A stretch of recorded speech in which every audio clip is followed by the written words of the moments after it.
tento trazer aqui é um acúmulo da última reunião do setor das federais, lá em Brasília, e alguns episódios posteriores. Nós estamos num ano que não temos campanha salarial, né? De alguma maneira o governo nos apertou com a história que era de fazer uma campanha salarial por 3 anos, e deslocando, tentando neutralizar a possibilidade de mobilização, que muito se dá em todas as campanhas salariais, mas fazendo compensações e manobras, né, vamos dizer assim, por trás deste biombo, né, de não haver campanha salarial, que encaminham algumas modificações estruturais bem sérias, que tocam na nossa vida, que tocam na vida da universidade, no futuro das universidades, e bastante articuladas, embora às vezes não pareça.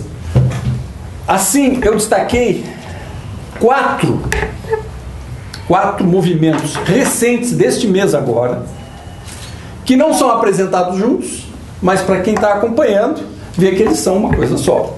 A comissão da reforma universitária, a gente está discutindo isso há anos no Andes, os 3 últimos anos se apresentou muito material para análise. Houve um grande movimento dentro do Congresso Nacional, começou com projetos soltos no Congresso Nacional e isso tudo foi esquentado quando o governo lançou para dentro do Congresso Nacional também um projeto de lei que seria o projeto da reforma universitária. Somaram-se 12 ou 13 projetos, né, das mais variadas orientações, mas o conjunto com um cunho absolutamente privatizante, né, porque dentro do Congresso Nacional logo se estruturaram os interesses dos tubarões do ensino superior, né, aqueles que ganham dinheiro mesmo, e muito dinheiro, e cada vez mais, e cada vez se associam mais com grandes capitais internacionais, que hoje vão por sobre fronteiras faturar com a venda de serviços educacionais. A gente tem que se dar conta, estamos falando um pouco ali no lanche antes, que a nossa vida profissional de docentes do ensino superior está no centro de um movimento mundial prioritário do capital, nessa quadra histórica, nesses últimos 8, 10 anos, que é um movimento de expansão do ganho, né, do acúmulo de capital, da concentração de lucro em torno de um tema que se chama setor de serviços. E isso é macro, são grandes movimentos que se dão a partir desse tema. E no Congresso Nacional, associado com esse grande movimento, também se estrutura um grande esquema de força política, né, que acabou juntando esse conjunto de projetos de lei que estavam no Congresso a título de uma reforma universitária, e eles foram canalizados para dentro de uma comissão especial. Ele já tinha tramitado em algumas comissões ordinárias do Congresso Nacional, mas foi criada uma comissão especial para tratar da reforma universitária. Uma das coisas que me chamou muito a atenção quando estive presente nessas comissões do Congresso Nacional é da expressão dentro da comissão que tratava da reforma universitária de um setor chamado setor das escolas, universidades que se autodenominam comunitárias ou confessionais, né, que reivindicavam com muita veemência um diferencial. Eu pude entender então que o maior programa de renúncia fiscal já feito nesse setor, acho que no mundo, que foi o ProUni. O ProUni, anos atrás, se apresentou para a sociedade brasileira como um programa de inclusão de meninos e meninas carentes nas universidades. Mas, na verdade, ele foi o maior programa de renúncia fiscal, porque isentou, né, todo tipo de universidade, né, de todo tipo de impostos. Bom, naquele momento houve uma comemoração muito grande das escolas privadas, porém essas universidades, especialmente universidades chamadas comunitárias ou confessionais, acho que não tiveram bem a dimensão do quanto elas estavam se colocando em risco do ponto de vista capitalista, da concorrência. Por quê? Porque as comunitárias ou confessionais já tinham determinadas vantagens fiscais. No momento que veio o ProUni, acabou com taxação, com contribuição de todas.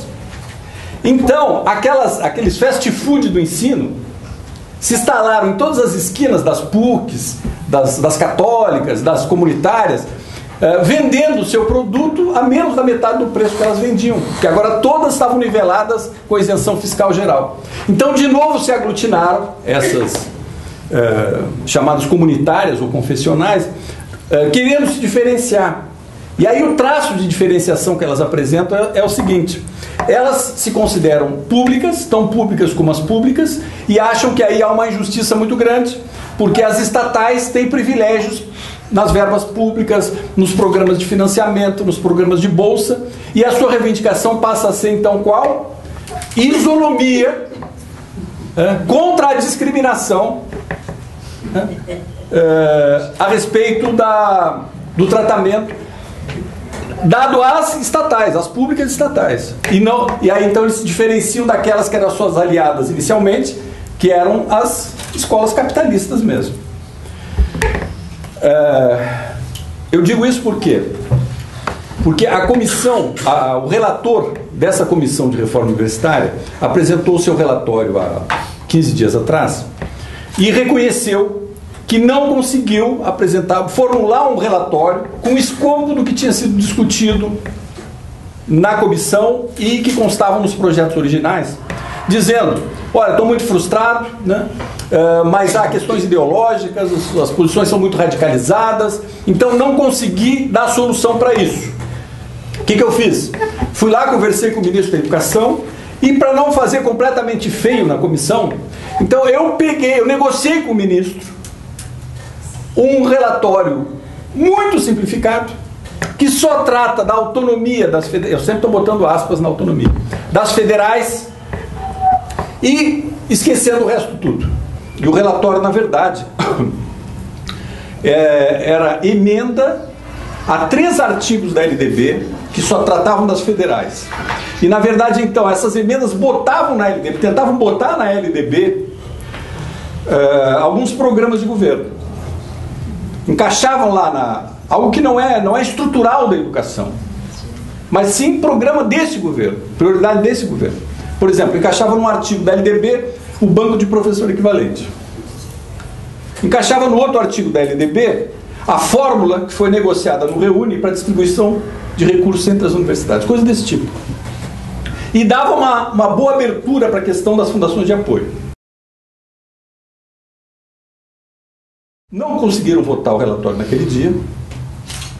Houve uma negociação e, ainda não votando o relatório, foi apresentado pela deputada Maria do Rosário, que era presidente da Comissão de Educação e, representante do governo na Comissão de Educação, a apresentação de um relatório bem complexo, que vale a pena a gente dar uma estudada. O Cláudio certamente vai estar metido nesse estudo aí pelo GTPE do ANS, que é o relatório, assim, o doce dessas reivindicações das comunitárias. Exatamente fazendo o quê? Equiparando as comunitárias e confessionais às públicas na disputa de recurso, na disputa por verbas de financiamento, de fundos, de toda a captação de recursos da área pública.